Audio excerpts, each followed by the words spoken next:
Inspirasi hari ini. Pengakuan kesalahan atas pelanggaran dan dosa. Mazmur 51 ayat 3. Kasihanilah aku ya Allah menurut kasih setiamu. Hapuskanlah pelanggaranku menurut rahmat-Mu yang besar. Saudara yang dikasihi Tuhan, ada perbedaan yang mencolok antara pribadi Saul dan Daud. Salah satunya adalah Saul tidak pernah berjiwa besar untuk mengakui kesalahan, tidak pernah merasa menyesal ketika melakukan sebuah pelanggaran, melainkan selalu berkilah dengan menyalahkan situasi atau menyalahkan orang lain. Berbeda sekali dengan Daud. Hati Daud selalu terbuka untuk teguran dan koreksi. Ketika sadar telah melakukan dosa, Daud segera datang kepada Tuhan, mengakui dengan jujur kesalahan dan dosa yang telah diperbuatnya, memohon pengampunan kepada Tuhan dan bertobat, tanpa pernah menutup-nutupi kesalahannya, membenarkan diri sendiri ataupun menyalahkan orang lain. Saudaraku yang dikasihi Tuhan, Mazmur pasal 51 diakui sebagai pengakuan dosa Daud ketika Nabi Nathan membeberkan dosa persinahannya dengan Batseba dan juga pembunuhan terselubung yang diperbuatnya terhadap Uria. Ketika ditegur keras oleh Nabi Nathan, Daud pun tidak mengelak, tapi mengakuinya dengan jujur. Aku sudah berdosa kepada Tuhan. 2 Samuel 12 ayat 13. Setelah itu ia tidak lagi melakukan dosa yang sama. Itulah pertobatan yang sesungguhnya.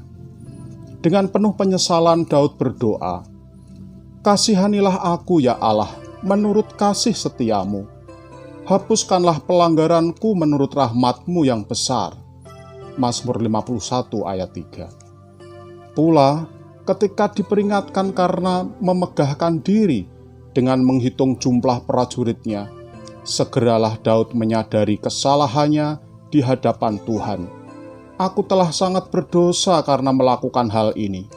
Maka sekarang Tuhan, jauhkanlah kiranya kesalahan hamba-Mu, sebab perbuatanku itu sangat bodoh.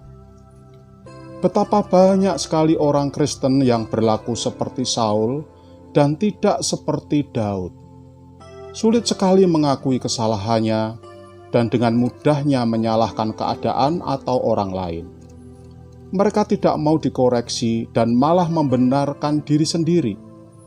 Mereka menyembunyikan dosa dan kesalahannya dengan rapat dan tetap hidup dalam kepura-puraan. Perhatikan, siapa menyembunyikan pelanggarannya tidak akan beruntung, tetapi siapa mengakuinya dan meninggalkannya akan disayangi. Amsal 28 ayat 13. Pengakuan atas pelanggaran yang dibuat atau dosa-dosa yang telah dilakukan adalah langkah terbaik supaya kita mendapatkan pemulihan dari Tuhan, bukan berdalih dengan 1000 alasan dan membenarkan diri sendiri, karena itu adalah jalan keluar semu yang akan tetap menuai penghukuman. Keputusan hari ini. Saudaraku yang dikasihi Tuhan, tanpa kita sadari banyak sekali perbuatan-perbuatan kita yang mendukakan hati Tuhan, bukan berdalih dengan 1000 alasan, tetapi pengakuan dosa dengan hati yang hancur adalah jalan keluar yang terbaik. Amin. Tuhan Yesus memberkati.